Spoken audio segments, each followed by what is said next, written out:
তেখেত হৈছে IMDT আইন বাতিল হোৱাৰ ফলত অসম আৰু অসমীয়াৰ বিদ্বেষী মনোভাৱেৰে সৃষ্টি হোৱা AIODF দলৰ এজন বিধায়ক।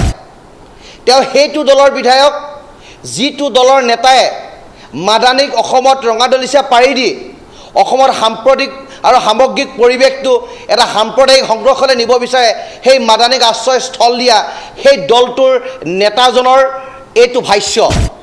তাৰোপৰি মিয়া কবিতা ৰচনা কৰি অসমৰ ভাষা সাহিত্যলৈ এখনি সংকেত কঢ়িয়াই অনা এই আশ্ৰাফুৰ বোলা এই বিধায়কজনে এতিয়া কৈছে যে অসমৰ ৬টা জনগোষ্ঠীক জনজাতিকৰণ দিব নালাগে। মই প্ৰথমে আহিব খুজিছোঁ যে বসন্ত গগৈ আমাৰ সৈতে সংযুক্ত হৈ আছে, আটাচুৰ সভাপতি। বসন্ত, আপোনাৰ কাষলৈ আহিছোঁ। কি হৈ আছে? জনজাতিকৰণ আপোনালোকে বিচাৰি আছে? কংগ্ৰেছে কৈছে দিম, আমিও আহিলে আমি দিম, নিদিলে অতদিনে বিজেপিয়ে কৈছে যে আমি দিম, আমি আছোঁ জনজাতিকৰণৰ পক্ষত, দিয়া নাই এতিয়ালৈকে। ৰকিবুল হুছেইনে জনজাতিকৰণ দিব লাগে তালফাল লগাই দিছে, আৰু ৰকিবুল হুছেইনক বিৰোধিতা কৰিবলৈ গৈ এইগৰাকী আশ্ৰাফুল হুছেইনে এইখিনি কথা ক'লে। গতিকে কি দেখিছে আপোনালোকে?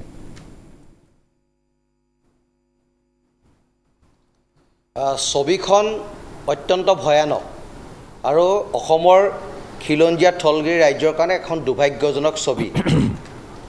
কংগ্ৰেছে 15 বছৰ শাসন কৰিলে, জনজাতিকৰণ দিম বুলি কৈ নিদিলে, ঠগিলে, মিথ্যাচাৰ আশ্ৰয় ল'লে।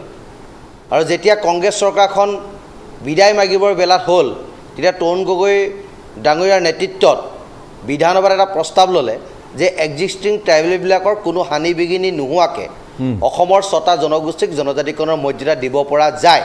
এই কথাটো ল'লে, পাকটো তাতে লাগিল।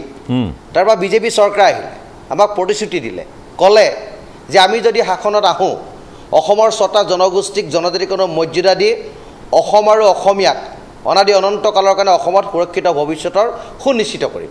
তাৰ কাৰণে 6 জনগোষ্ঠীৰ ৰাইজ আশ্বস্ত হ'ল আৰু তেওঁলোকক ভোট দি জিকোৱা হ'ল। আৰু তেওঁলোকেও এতিয়া প্ৰতাৰণা কৰিছে, প্ৰবঞ্চনা কৰিছে, আৰু জাতীয় ইছ্যুটোক ৰাজনৈতিক ইছ্যু হিচাপে ব্যৱহাৰ কৰিছে। আৰু কেন্দ্ৰীয় চৰকাৰৰ প্ৰতিটো এজেঞ্চিয়ে ক্লিন চিট দিলে যে অসমৰ 6টা জনগোষ্ঠীক জনজাতিকৰণ কৰিব পৰা সকলো ক্ৰাইটেৰিয়া আছে। বিলখন গৈ ৰাজ্যসভাত উঠিল 2019 চনত, পাছ নহ'ল।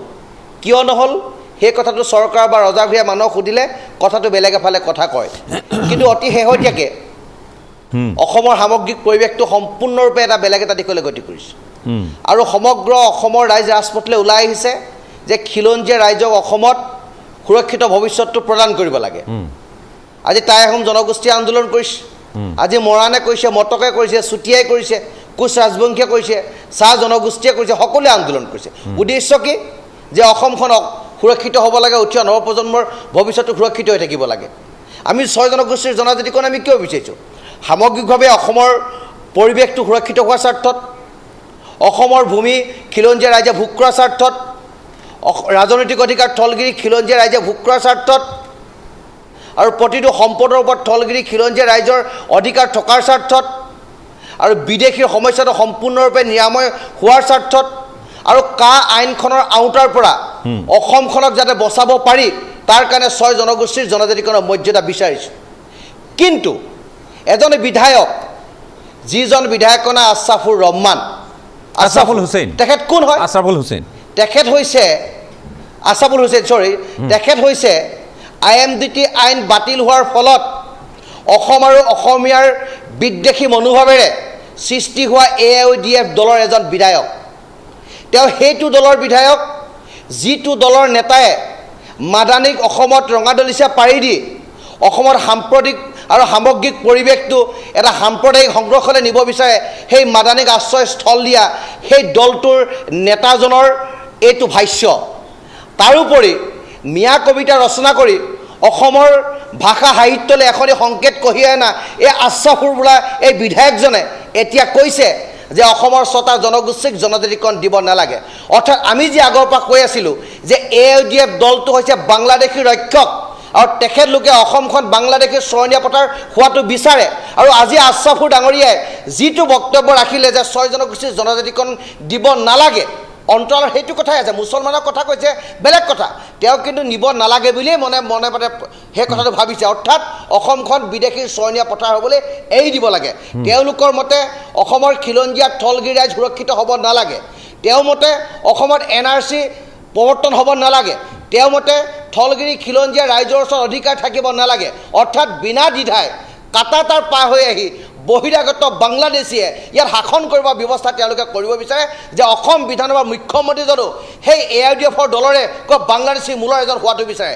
আমি তাৰ উমান কেতিয়া পাইছিলোঁ যেতিয়া কংগ্ৰেছ চৰকাৰ দিনত বদৰুদ্দিন আজমলৰ নেতৃত্বাধীন AIUDF দলটোৱে যেতিয়া লুঙি টুপি পিন্ধি যেতিয়া বিধানসভাৰ সন্মুখত যেতিয়া প্ৰতিবাদ কৰিছিল তেতিয়া আমি বুজি দিছিল যে এখেতলোকে অসমীয়া জনজীৱন, অসমীয়া সামাজিক জীৱন, অসমীয়া ভাষা সংস্কৃতি কৃষ্টিৰ প্ৰতি অকণো দায়বদ্ধ নহয়, এখেতলোক সাম্প্ৰদায়িক, এখেতলোক সদায় ধৰ্মীয় গোড়ামীত থকা এখন ব্যক্তি আৰু অসমখনত বেলেগ এটা দৃষ্টিকোণে অসমখন নিশেষ কৰি দিব বিচাৰিছে। গতিকে এইসকলৰ পৰা সাৱধান। আৰু সেই ভয়তে কংগ্ৰেছ চৰকাৰক আমি অসমৰ পৰা উফুৱাই দিছিলোঁ আৰু জাতি মাতৃ ৰক্ষাৰ স্বাৰ্থত এই বিজেপি চৰকাৰখন আনিছিলোঁ। কিন্তু আজি বিজেপি চৰকাৰৰ দিনত এই IMDT আইন বাতিল হোৱাৰ ফলত সৃষ্টি হয় এই দলৰ বিধায়কে ক'ব পৰা হ'ল যে অসমৰ 6টা জনগোষ্ঠীক জনজাতিকৰণ দিব নালাগে। এতিয়া মুখ্যমন্ত্ৰীজনৰ ভূমিকাক লৈ আমি প্ৰশ্ন কৰিম, যে মুখ্যমন্ত্ৰীজনৰ গৃহ বিভাগক লৈ প্ৰশ্ন কৰিম। আপুনি যদি খিলঞ্জীয়াৰ পক্ষত আছে, আপোনাৰ চৰকাৰ যদি থলগিৰি খিলঞ্জীয়া ৰাইজৰ লগত আছে, আপুনি যদি অসমৰ জনগণৰ প্ৰতি যদি আপুনি দায়বদ্ধ, তেতিয়াহ'লে আশৰাফুৰ ৰহমানৰ ওপৰত আপুনি কেছ দিয়ক।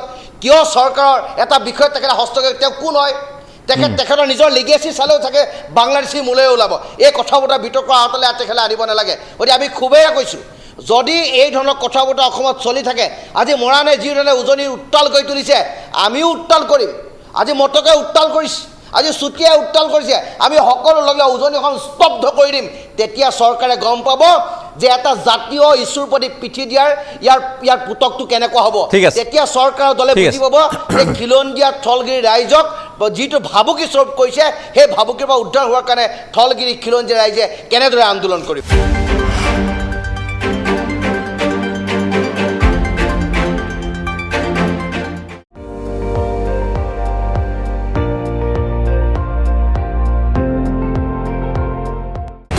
আপুনি চাই আছে ND24, সৰ্বশ্ৰেষ্ঠ নহয় সৰ্বোত্তমৰ দৌৰ।